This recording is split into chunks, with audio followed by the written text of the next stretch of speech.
Hi everyone, Comic Reviewer here. This time reviewing on another Christmas film, and this one is on the 2003 film Elf. Now, as you know, Elf is a 2003 American Christmas comedy film that was directed by Jon Favreau, also starring Will Ferrell, James Caan, as well as Zoe Deschanel, and was also meant to be the cult classic film that would later start a 2010 Broadway musical, a non-stop motion animated television special, and so on.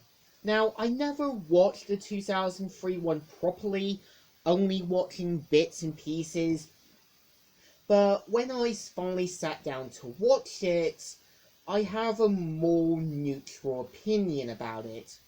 Now, the premise of the film Elf is meant to be about Buddy, who is supposed to kind of be this human who thinks he's an elf working at Santa's workshop, until he overhears that he's not really an elf but a human.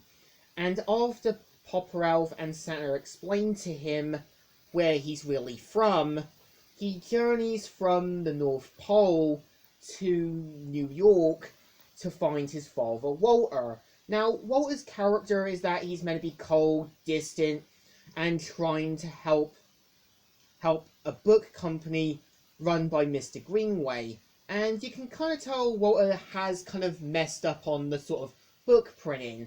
And I would say with Mr. Greenway's counterpart in the 2003 one, he isn't really a bad guy. Again, he's a businessman. Businessmen expect more from their employees. Businessmen expect people to sort of make more of a progress. Well, in Buddy's musical Christmas one, he was meant to be more of a bad guy. This one, more of a sort of businessman who wants more from his employees. And throughout the movie, we see how Buddy tries to get his father to open up to him, but you can tell Walter does get openly annoyed with him. And we do see how Buddy works from mainly the Christmas mall or the department store where he meets Jovi. Now, I do admit the way Jovi's thrown in as a unintentional love interest does feel a bit enforced.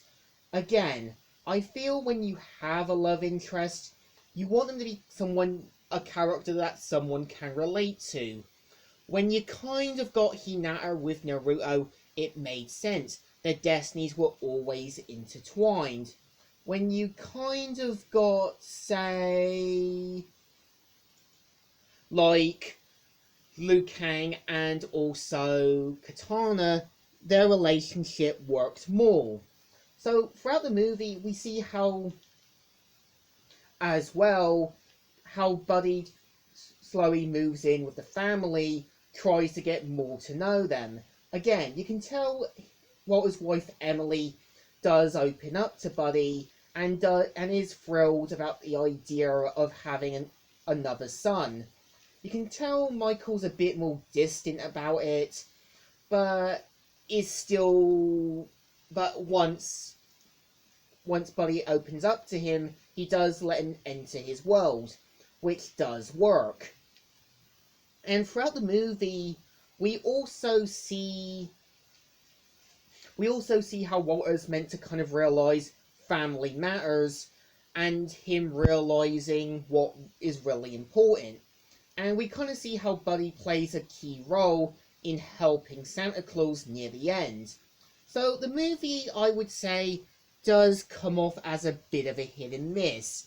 It's more like it's trying to come across as family is important and it and that it's more that matters. But I kind of feel with some characters do have reasons for what they are. Again, when you've got Mr. Greenway in the 2003 one, he's a businessman, and you can tell he is annoyed with Walter's irresponsibilities. And one thing that I do feel, which is meant to kind of be a bit of a nitpick, is when you got Peter Dinklage's character, Miles French, when he does leave the book, you can tell the team are quick to steal his ideas from the book, even though Miles could pretty much show proof that they stole his ideas and they could get sued, showing they don't really realise their own flaws. And I do admit Will Ferrell is better at doing comedy than Ben Stiller, because Will Ferrell can do serious films like Megamind and comedy when mixed together. And I feel like when you've got the whole North Pole thing, when you've kind of got the sort of like sculpture creatures and everything else, you can tell they still pay a little more attention mostly to what old classic 60s stop motion was. I feel when you had Elf Buddy's musical Christmas, it did actually work with the stop motion. It was going back to the classic elements of stop motions from the 1960s Christmas specials. And I feel with Elf does try to wrap things up as quick as possible. And what's actually interesting is the person who plays the mailroom worker, Mark Anderson, is the same guy who voiced Unicron in the Transformers trilogy. And the elf who basically gets landed on by Buddy is the voice of Johnny from Ed, Edd and Eddy. And I would say, while Elf does come off as a hit and miss, it's still an enjoyable film. So by the end of it, the film definitely deserves a thumbs up. It's alright, despite a few flaws, it's still a good hit and miss. So, Comic Reviewer here, signing out.